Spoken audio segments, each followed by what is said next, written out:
karamihan kasi katulad ko, hindi, yung iba kasi pag nag-graduate, hindi agad nakapag, yung iba hindi agad nakapag-aral ng college kasi walang, ng budget.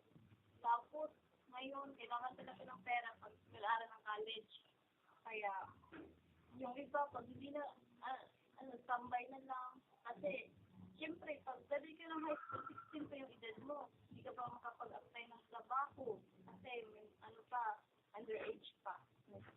Kaya, ayon ko. Kaya, diretso na lang.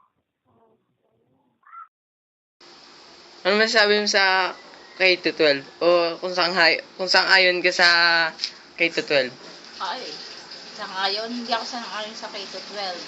Kasi, unang-una, ang hirap na ng bansa natin. Tapos, pahirap pa yung 2 taon na dagdag. 2 nga ba? 2 taon na dagdag. Ang dami nang hindi nakakapag-aral. Tapos, dadagdagan pa di lalong hindi makakapag-aral.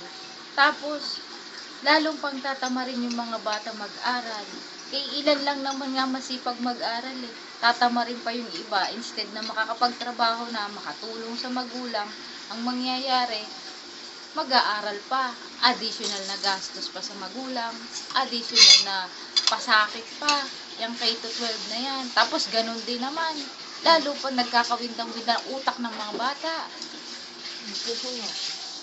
Tapos, ano bang naitulong na nadagdagan ng utak? Ang kailangan madagdagan is school, teacher na magtuturo. Hindi yung punong-puno lagi ang room. Paano ba naman matututo ang isang bata kung ilan kayo sa room? Pinakamababa na yata 50. O tapos isa lang ang teacher na mag-guide. Saan pupunta yan? Paano matututo? O, dapat ang dagdagan ng pamahalaan, mga school, mga rooms, mga teacher. I-will train ang teacher.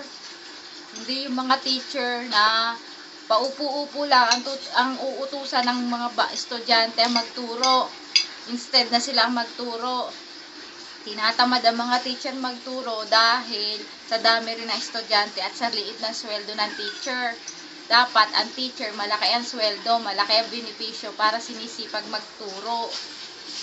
Yun ang dapat na gawin ng pamahalaan, hindi ang dagdag na pasakit sa lahat ng mamamayan. Okay, nagagalit. Okay na yan.